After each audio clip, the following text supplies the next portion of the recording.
জনপ্রতি মাত্র ৫০০ টাকা খরচ করলেই ঢাকার মিরপুর থেকে নারায়ণগঞ্জের পানাম সিটি হবে দারুণ একটা ডে ট্যুর। ঘড়িতে বাজে ৫টা ১৪।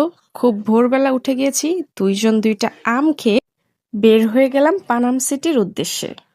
সিএনজি করে ফার্স্টে চলে আসলাম গুলিস্তান। তারপর এখান থেকে স্বদেশ বাসে চলে যাব মদনপুরে। ঢাকা থেকে মদনপুর আসতে লেগেছে মাত্র ১ ঘন্টা। এখানে এসেই ফার্স্টে আমরা ব্রেকফাস্ট করে নিলাম। তুনদুল, পরোটা, ডিম ভাজি আর ডাল দিয়ে আমাদের সকালের নাস্তাটা হয়ে গেল। তারপর আমরা মদনপুরে আমাদের কিছু পার্সোনাল কাজ সেরে একটা দোকান থেকে কিছু ভিটামিন সি কিনে নিলাম। তারপর সেটি সুন্দর করে ধুয়ে দুজন একটি অটো নিয়ে চলে যাচ্ছি পানাম সিটির উদ্দেশ্যে ভিটামিন সি খেতে খেতে। এটাই পানাম সিটির ফার্স্ট লুক। এখানে অনেকগুলো দোকান আছে, আপনারা আপনাদের পছন্দ মতো অনেক জিনিস কিনতে পারবেন। পানাম সিটি রবিবার সাপ্তাহিক বন্ধ ও সোমবার অর্ধ দিবস বন্ধ থাকে। এখানকার টিকিট ফি মাত্র ২০ টাকা করে জনপ্রতি।